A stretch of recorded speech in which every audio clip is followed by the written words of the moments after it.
Pada kakak membina hormat. Tahu?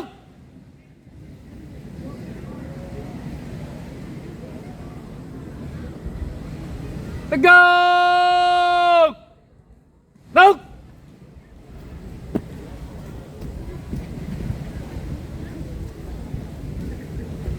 Lapor.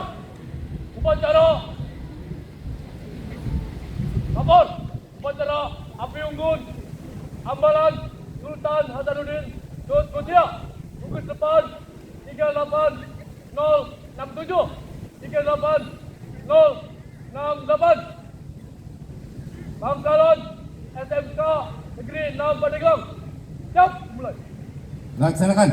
Laksanakan.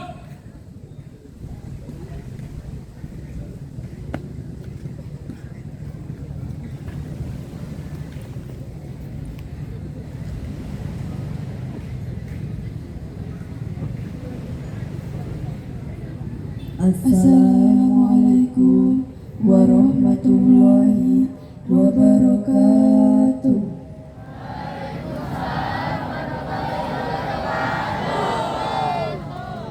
Salam Pramuka. Pada malam yang hening dan sunyi ini, kita berkumpul untuk saling mempererat rasa persaudaraan, agar rasa kasih sayang yang ada tetap terpatri dalam hati. Kami, Pramuka Ambalan Sultan Hasanuddin Dut Mutia, akan mempersembahkan pagelaran api unggun yang bertajuk Pertarungan Sakti di Tanah Banten. Selamat menyaksikan. Titirah ngaruat garawat karuhun nyukruk galur mapayararatan tinitisan medang kamulan Resi Guru Nungayuda Raja Putra Sang Dewa Raja belum mampah ngaraja resi inya tak yang tak dari medang jati bisa weken para ratu.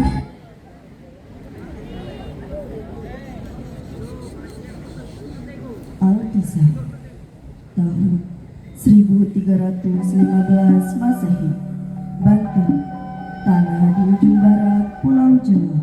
Dahulu, Banten adalah bagian dari kerajaan Pajajaran. Kemudian diambil alih menjadi kerajaan Cirebon. Pada masa itu, hiduplah seorang raja agung, Prabu Siliwangi, yang memiliki keturunan gagah berani. Dua di antaranya Raden Kian Santang, pendekar sakti yang namanya menggema ke pelosok Nusantara, dan sang adik Ratu Rara Santang, putri rupawan yang berhati lembut namun teguh. Kesaktian Raden Kian Santang tiada tandingnya. Tak ada satupun pendekar yang sanggup menandinginya. Pedang-pedang patah, tombak-tombak runtuh. Bahkan Raden Kian Santang belum pernah merasakan perihnya darah keluar dari tubuhnya. Sampai pada suatu malam, mimpi aneh menutup gerbang kesadarannya.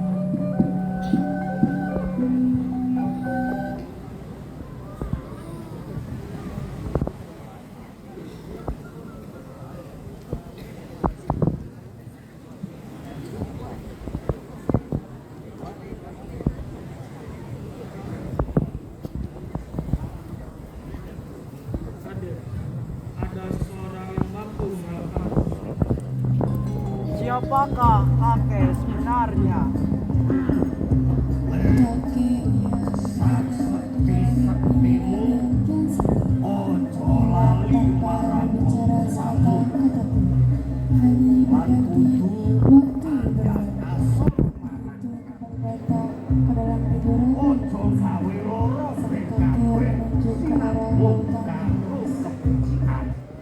Raden, dia ada di seberang sana, ujung Pulau Jawa.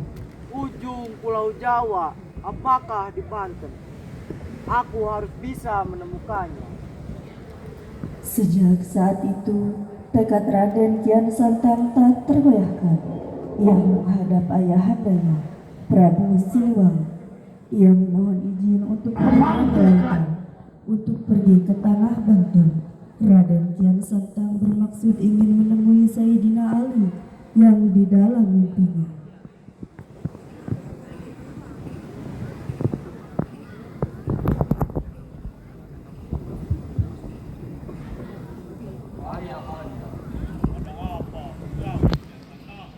Mohon dengan aku ayah anda pergi ke Banten. Aku ingin mencari seseorang yang bernama Ali. Siapa akan pergi anakku? Aku akan pergi bersama Nyimas Rara Santang. Kalian selalu saja banyak permintaan yang merepotkan orang lain. Sudahlah Dinda, sepantasnya kau berbicara seperti itu pada putraku Kian Santang. Pengawal, panggilkan putraku, panggilkan putriku, Nyimas Rara Santang. Baik, Baginda Prabu.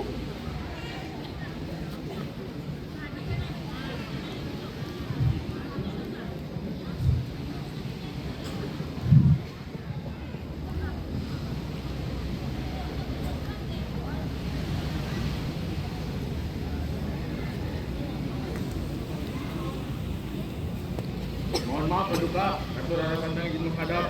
Iya, silakan. Ayahanda memanggilku. Benar putriku, apakah benar kamu akan pergi bersama raimu menuju ke Banten untuk mencari orang yang bernama Ali? Mohon izin Ayahanda. Benar, aku akan menemani Rai Kian Santang untuk mencari keberadaan orang yang bernama Ali yang selalu datang ke dalam mimpi Rai Kian Santang. Sebaiknya kalian jangan terlalu berambisi, bisa-bisa kalian menyerahkan nyawa dengan sia-sia. Apa maksud perkataan Ibunda Kenting Manik? Kalian berdua itu anak raja yang selalu disegani di seluruh Nusantara.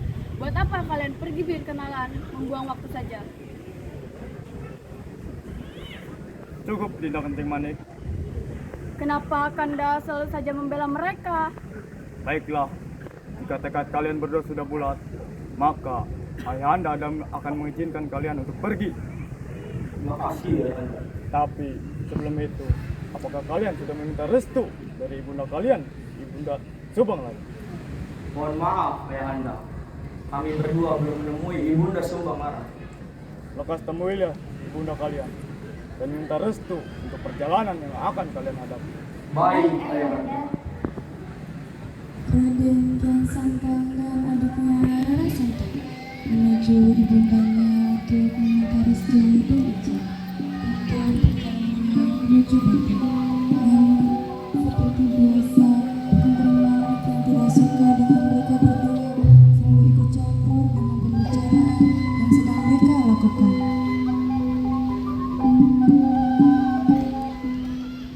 Ibunda.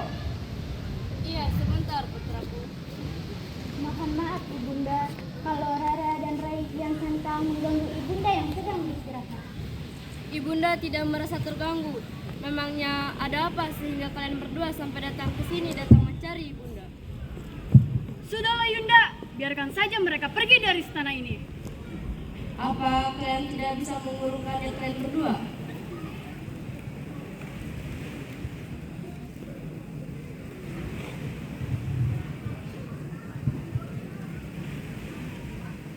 Mohon izinkan kami Ibunda untuk pergi ke Banten, tepatnya ke Pandeglang.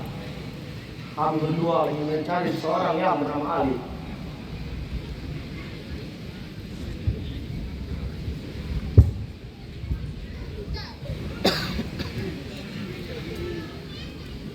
Baiklah, jika tekad kalian sudah bulat, Ibunda akan izinkan kalian untuk pergi. Terima kasih Ibunda.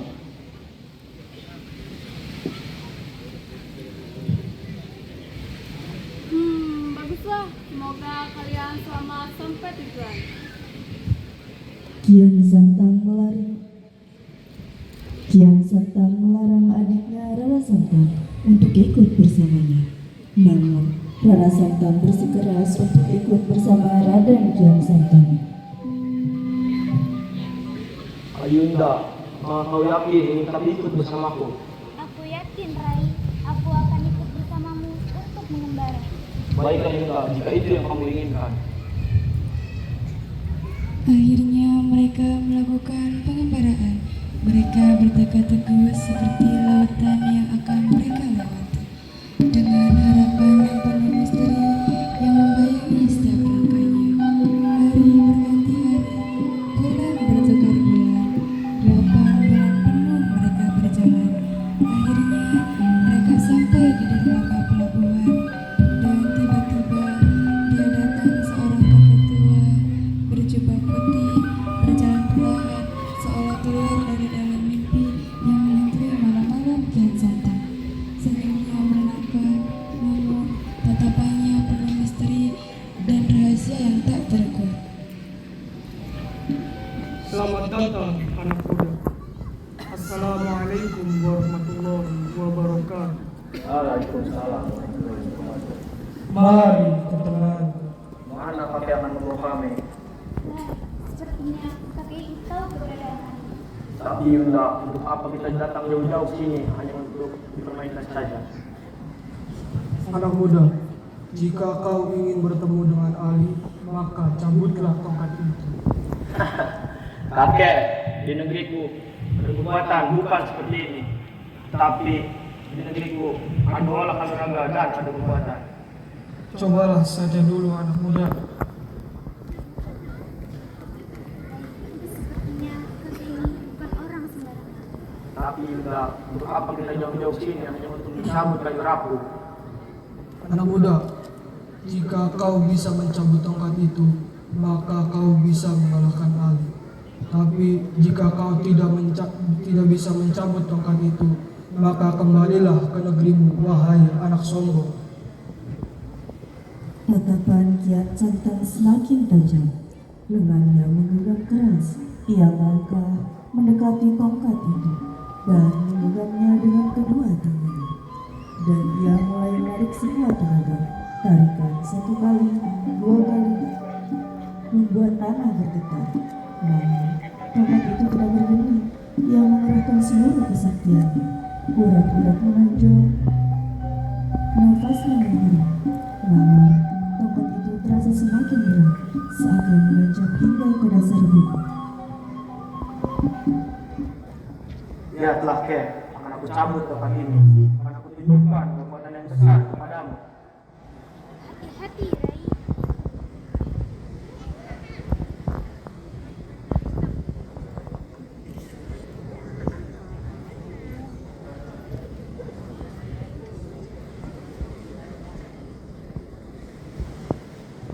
Rara Santang yang sejak tadi menyaksikan usaha Kian Santang untuk mencabut tongkat yang Ali tancapkan.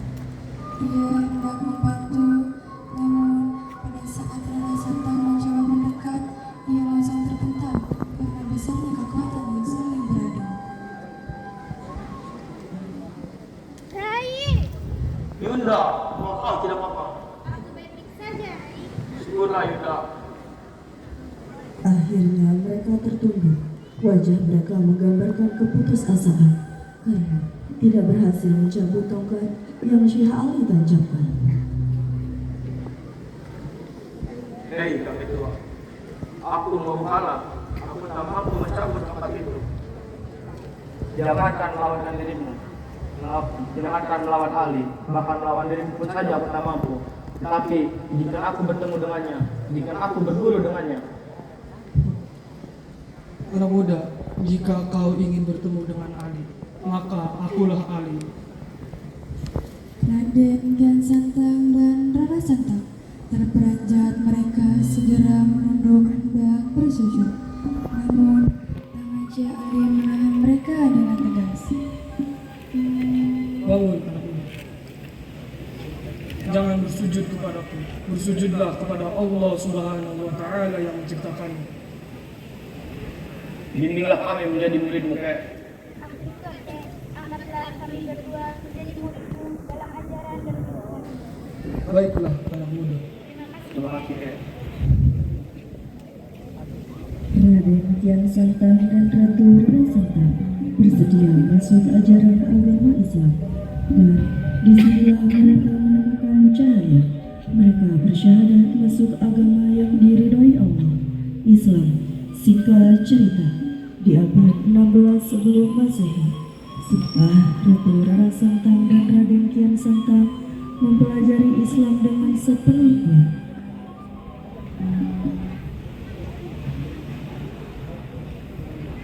Rara Santang ia memutuskan untuk kembali ke kerajaan Pajajaran.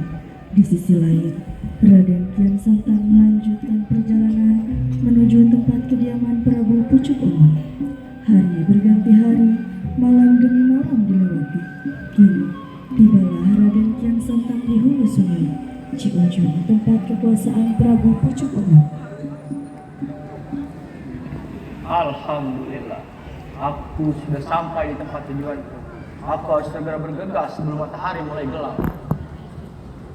Singkat cerita, tibalah Raden Kian Santang di Pandeglang, tempat bersemayam dua bangsawan hebat, Pangeran Pulasari dan Pangeran Asepan. Kedatangan Raden Kian Santang kali ini bukan untuk mencari lawan, melainkan menyebarkan agama Islam di wilayah Banten. Singkat cerita, tibalah Raden Kian Santang di Gunung Pulasari. Ia bertemu Pangeran Pulasari. Raden Kian Santang berniat menyebarkan agama Islam di wilayah Pulasari. Assalamualaikum warahmatullahi wabarakatuh. Siapa kau di sana? Aku hanyalah pengembara yang kebetulan lewat. Lantas apa tujuanmu sampai datang ke daerah kekuasaanku? Oke, di negeri ini semuanya milik Allah Subhanahu wa Ta'ala. Kau tidak pantas untuk menyembuhkannya. Allah? Siapa itu Allah? Allah Subhanahu wa Ta'ala adalah Tuhan bagi orang-orang yang beriman dan beragama Islam. Islam? Agama macam apa itu? Islam. Aku mendengarnya dari engkau di sana. Islam mengajarkan tentang kebaikan, ketulusan, dan rasa keadilan terhadap orang lain. Omong kosong! Pangeran Pulasari yang tidak percaya dengan perkataan Raden Kian Santang. Mereka bertarung dan saling adu kekuatan. Di tengah-tengah pertarungan, tiba-tiba Pangeran Asepan datang menilai perkelahian mereka berdua.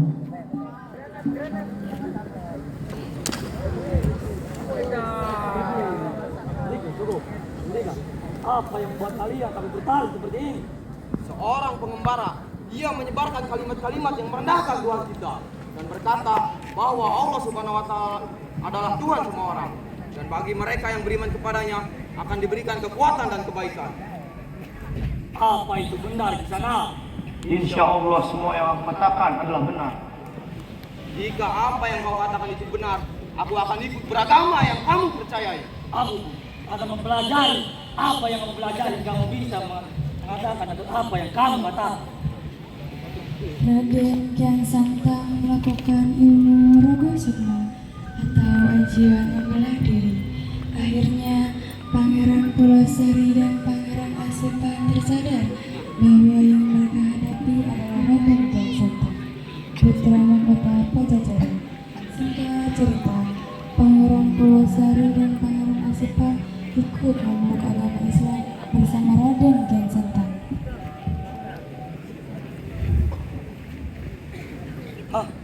Apakah kau Raden Kian Santang?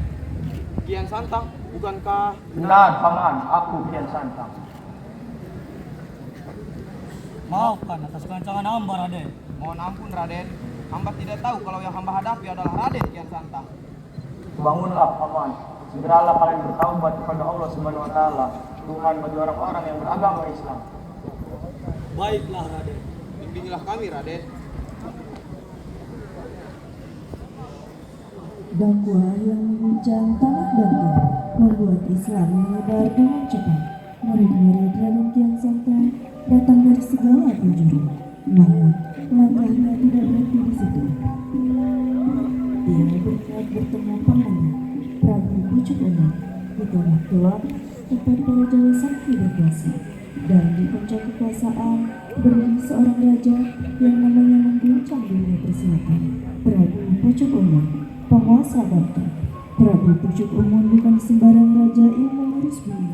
Yang dimilikinya membuatnya mampu menaklukkan daratan. Pukulan Raja Musti miliknya bisa menghancurkan bumi, bahkan mengguncangkan bumi. Semua orang segan kepadanya.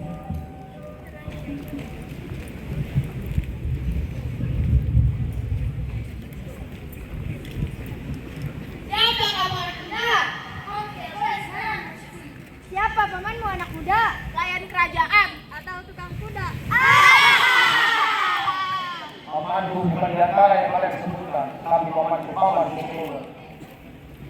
Siapa namamu anak muda? Biar aku sampaikan kepada Maharaja Prabu Pucuk Umun. Bilang saja ada orang dari Pajajaran yang ingin bertemu dengannya. Tunggu di sini anak muda.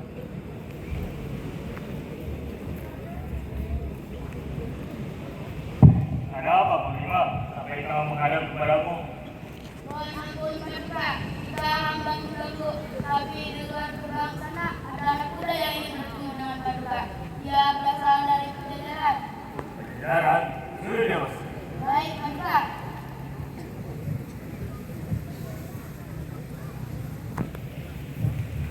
Assalamualaikum warahmatullahi wabarakatuh. Raden Kian Santang, angin apa yang bawamu sampai kau jauh datang kemari? Aku hanya ingin mengunjungi dan menemuimu, Paman. Apakah kau hanya seorang diri? Benar, Paman. Aku hanya seorang diri. Dikarenakan Nyimas Rara Santang memutuskan kembali ke Pajajaran. Lantas, kabar apa yang kau bawa? Apakah Paman masih mempercayai agama yang Paman peluk? Apakah ada yang salah dengan agama yang Paman percayai? Selama ini, persembahan untuk leluhur demi keselamatan kerajaan ini. Sebaiknya Paman hentikan itu semua, karena itu semua dibenci oleh Allah Subhanahu wa Ta'ala. Apa maksud dari ucapanmu, Kian Santang? Lantas, siapa itu Allah? Apa itu Tuhanmu? Ataukah kepercayaanmu? Allah Subhanahu wa Ta'ala adalah Tuhan bagi orang-orang yang beriman dan beragama Islam. Lantas, apa tujuanmu kemari? Apakah kau mengajakku ikut agamamu? Benar, Paman. Jika Paman bersedia memasuki agama Islam, itu lebih baik, Paman. Untukmu, agamamu. Untukku, agamaku. Jika kedatanganmu hanya untuk maksudku dan seluruh warga kerajaan, maka pergilah dari sini. Aku tidak akan terpengaruh, walaupun Prabu Siliwangi yang mendatangiku. Aku akan tetap memegang teguh ajaran Sunda Wiwitan. Bulan berganti hari, Prabu Pucuk Umun yang mengetahui Pangeran Pulasari dan Pangeran Asepan memeluk agama Islam bersama Raden Kian Santang. Kabar ini bagai petir yang membelah langit batin. Prabu Pucuk Umun murka, langit seketika berubah menjadi gelap. Angin mengguncang, halilintar menggelegar. Bumi seakan bergetar mengikuti amarah sang raja. Di balik gerakan petir, Pangeran Asepan dan Pangeran Pulasari mendengar mereka penuh ketakutan. Mereka tahu akan sisir mereka telah mengetahui segalanya. Pangeran Pulasari dan Pangeran Asepan, mereka berdua berlari mencari perlindungan kepada siapa lagi kalau bukan Raden Kian Santang. Pangeran Asepan, intinya Prabu Pucuk Umun telah mengetahui apa yang kita lakukan. Sepertinya benar Prabu Pucuk Umun sudah mengetahui bahwa kita sudah memeluk agama Islam bersama Raden Kian Santang. Mari kita menuju Raden Kian Santang untuk berlindung dari amarah Prabu Pucuk Umun. Mari kita pergi. Debu membumbung tinggi, langit yang semula biru seketika berubah menjadi hitam. Petir-petir bersautan, gurun mengguncang bumi. Di antara badai amarah berdiri sosok raksasa kuasa Prabu Pucuk Umun, sang penguasa bangkit. Mata berkilat seperti petir yang goyang awan. Dua pangeran tengah menara membasahi tubuh mereka. Mereka berusaha bertahan dari serangan yang datang bertubi-tubi. Namun, bagaimana mungkin dua manusia meski sakti memiliki ilmu lurus bumi yang membuat Prabu Pucuk Umun mampu memecahkan tanah dan menggetarkan gunung. Hei, pengkhianat! Kalian berdua selalu cari nama leluhur dan masuk agama asing. Cepat Pangeran Pulasari, ayo cepat. Pangeran tersebut melarikan diri menembus hutan belantara menuju selatan di sana. Di tepi hutan berdiri sosok yang tenang, wajahnya teduh, sorot matanya menusuk bagai mata pedang. Dengan sisa tenaga, kedua pangeran berlindung di belakangnya. Darah menetes dari luka, nafas mereka terengah. Tetapi di hadapan mereka, badai amarah baru saja tiba. Dengan suara yang mengguncang udara, Prabu Pucuk Umun memuntahkan amarahnya. Hei, anak Siliwangi! Jangan kau ganggu tanahku dan kau usik ketenangan rakyatku. Percayalah, sebelum kau menyesal dan durhaka pada pamanmu. Jika amarah paman itu hanya dikuasai oleh hawa nafsu, Kau tidak suka basa-basimu. agama ini bukan hanya untuk satu orang, tetapi agama ini untuk seluruh umat manusia yang ada di muka bumi ini. Kamu kosong, semua ucapanmu adalah dusta. Tidak harus kau percayai. Aku ditugaskan oleh Allah Subhanahu wa taala untuk menyebarkan agama ini. Diam kau Kian Santang. Kau tidak suka basa-basimu. Anak ancam. Dan tiba-tiba angin menggigit, pohon-pohon mencabut akar, tanah terbelah. Raden Kian Santang mundur beberapa langkah. Jubahnya berkibar bagai bendera di tengah badai. Pangeran Kulasari dan Pangeran Asekan memasang kuda-kuda siap mati melawan sesepuh mereka yang berubah menjadi badai amarah. Pertempuran pecah, benturan tenaga dalam menggetarkan bumi. Gunung-gunung jauh bergemuruh, seolah ikut menyaksikan pertarungan para titisan dewa. Raden Kian Santang memejamkan mata, hatinya berserah diri kepada Allah Subhanahu wa Ta'ala. Di kerajaan Pajajaran, Prabu Siliwangi bersemedi untuk membantu anaknya Raden Kian Santang yang sedang menghadapi pamannya Prabu Pucuk Umur.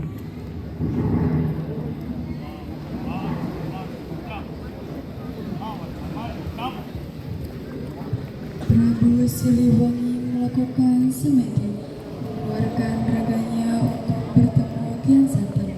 Di tengah pertarungan Kian Santang dan Prabu Pucuk Umur yang begitu dahsyat, sosok raja yang agung, Raja Pajajaran, Prabu Siliwangi muncul bersama bayangan Raden Kian Santang yang keluar dari tubuhnya. Putraku Kian Santang, bawalah paman Prabu Pucuk Umur ke dasar gunung Krakatau. Akan ayahanda bantu untuk mengurungnya di dasar gunung Krakatau. Baiklah ayahanda, akan aku coba bersama kedua pangeran. Akan aku bawa paman Prabu Pucuk Umur ke dasar gunung Krakatau. Tapi harus kamu ketahui anakku, jika amarah dari pamanmu itu terlalu besar dan tidak terbendung, maka gunung Krakatau itu akan terguncang dan bisa saja meledaknya sangat dahsyat yang akan menghancurkan apa yang ada di sekitarnya, seperti rumah-rumah warga, ladang, peternakan, dan hewan hidup lainnya. Mohon maaf ayahanda, apakah tidak ada cara lain selain mengurung paman Prabu Pucuk Umur di dasar gunung Krakatau? Kita tidak ada cara lain anakku selain mengurung pamanmu di dasar gunung Krakatau. Tapi itu tidak menjamin akan bertahan hidup selamanya. Dengan kekuatan pamanmu yang dahsyat, bisa saja ia melepaskan diri dari penjara yang kita buat. Baiklah ayahanda, akan aku coba meskipun banyak korban yang akan berjatuhan dalam hal ini.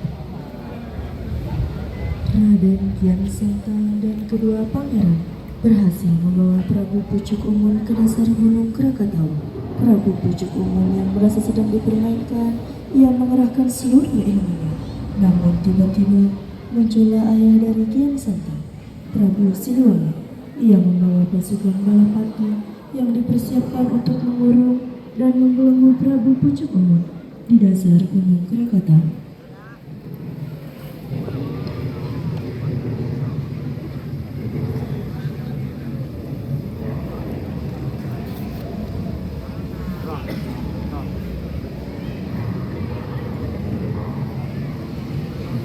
Assalamualaikum ayahanda.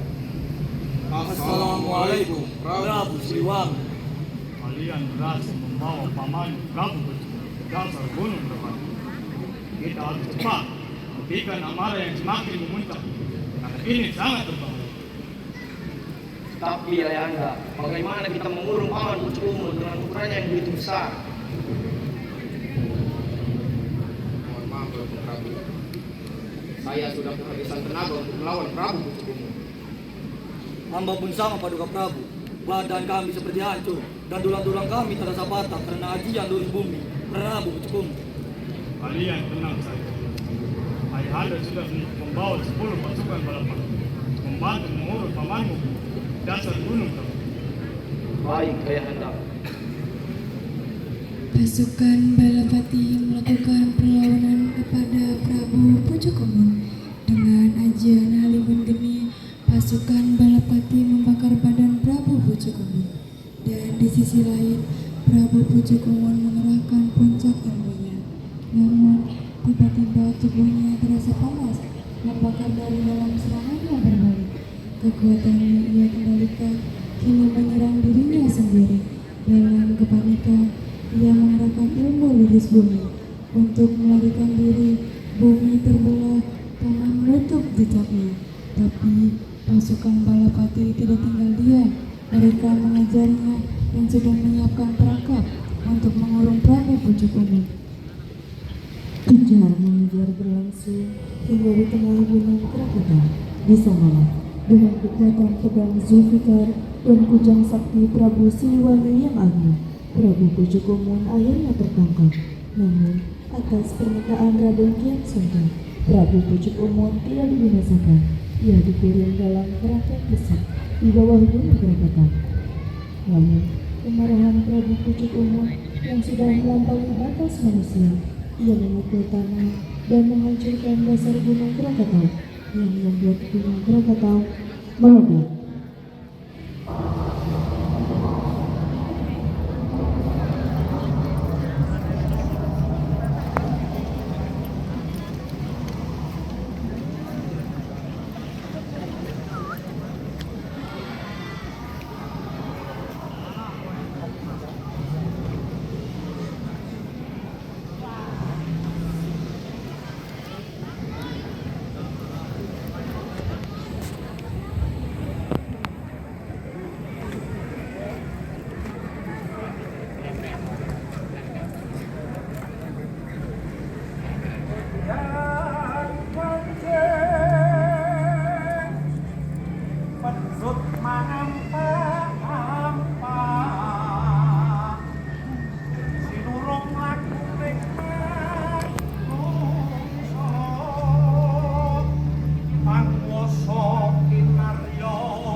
Akan selalu berkobar di dalam dada ini.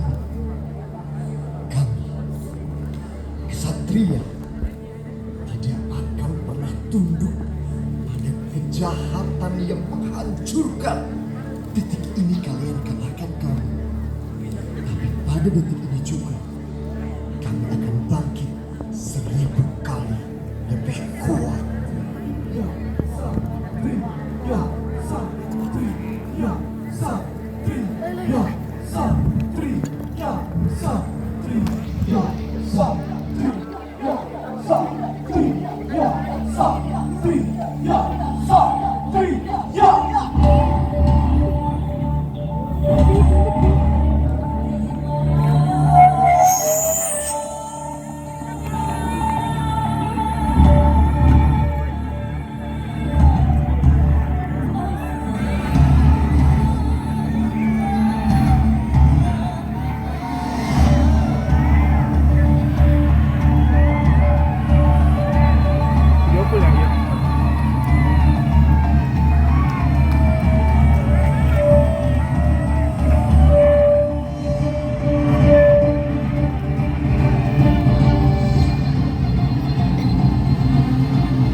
Trisatya, demi kehormatanku, aku berjanji akan bersungguh-sungguh menjalankan kewajibanku terhadap Tuhan Yang Maha Esa dan Negara Kesatuan Republik Indonesia. Mengamalkan Pancasila, menolong sesama hidup, ikut serta membangun masyarakat, menepati dasar Dharma Pramuka.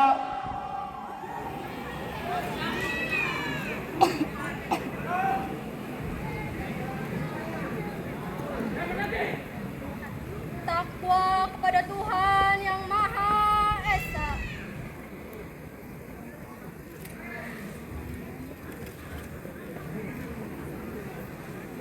Cinta alam dan kasih sayang sesama manusia.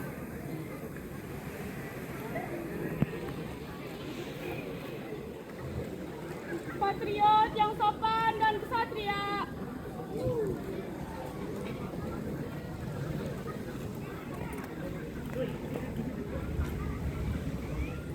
Patuh dan suka bermusyawarah.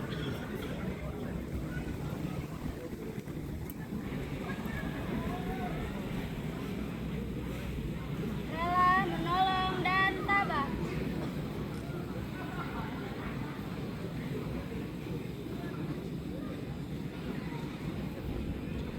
Rajin, terampil, dan gembira.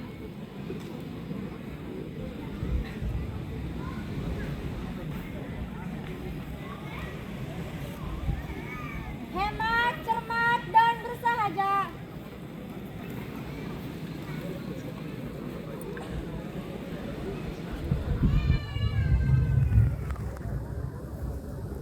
Disiplin, berani, dan setia.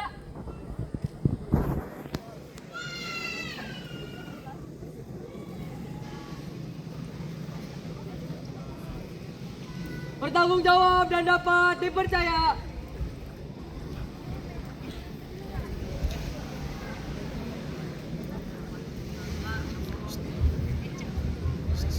Suci dalam pikiran, perkataan, dan perbuatan.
Untuk amanat istirahat di tempat.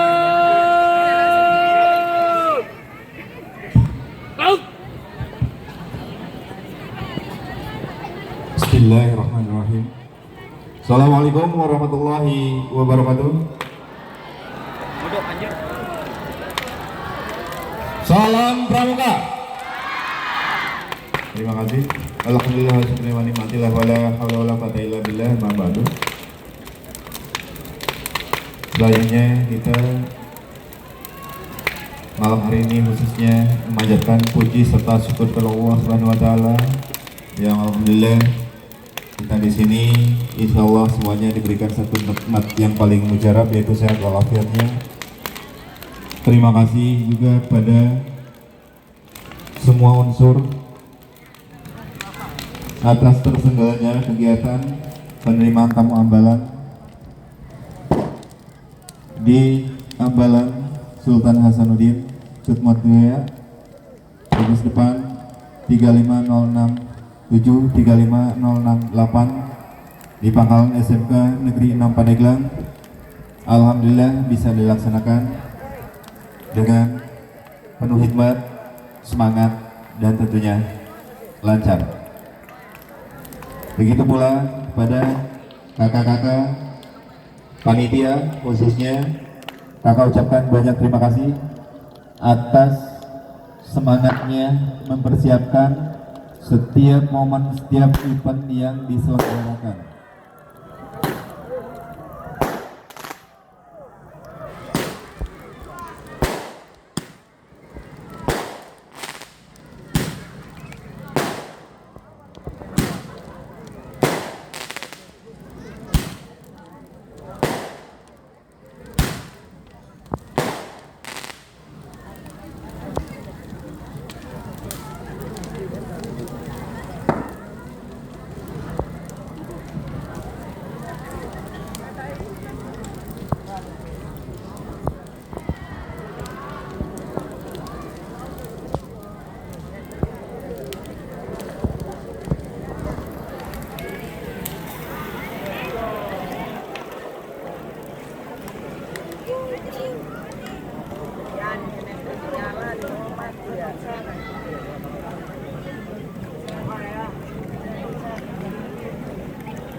Ya kakak lanjut kembali. Terkhusus juga pada adik-adik peserta kegiatan penerimaan tamu Ambalan yang alhamdulillah sampai malam hari ini pun dalam keadaan sehat walafiat dan tentunya semangat insya Allah sampai kegiatan ini berakhir di besok di acara penutupan. Dan terima kasih juga kakak sampaikan kepada para orang tua, tokoh-tokoh yang alhamdulillah bisa hadir, termasuk Pak Ketua Komite yang alhamdulillah selalu menemani kita bersama, dan alhamdulillah kegiatan ini berjalan dengan baik dan lancar tentunya. Yang ingin kakak sampaikan pada seluruh dalam kegiatan ini, tetap jaga kesehatan, jaga kebersihan. Insya Allah kita semuanya manusia-manusia yang cinta alam dan kasih sayang sama manusia, untuk selalu menjaga sikap dan kesehatan diri kita masing-masing. Selamat pada semuanya. insya Allah kegiatan ini lancar sampai dengan selesai. Terima kasih. Semangat api unggun, semangat masa depan kita semua. Wassalamualaikum warahmatullahi wabarakatuh.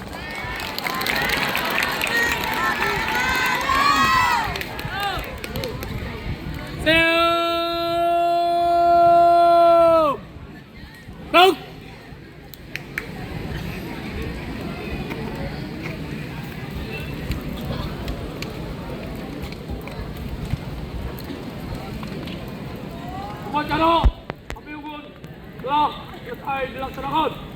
Laporan selesai. Terima kasih. Kembali ke tempat. Balik ke tempat.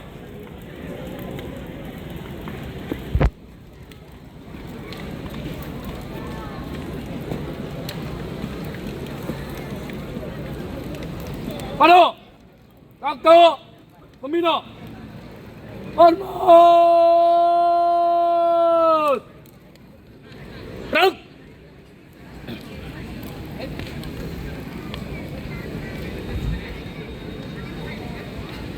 Tegak.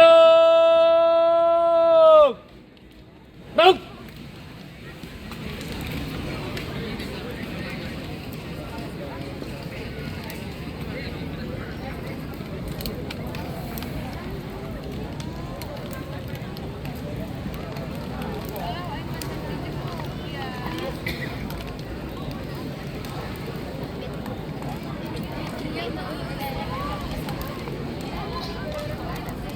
Terima kasih kembali.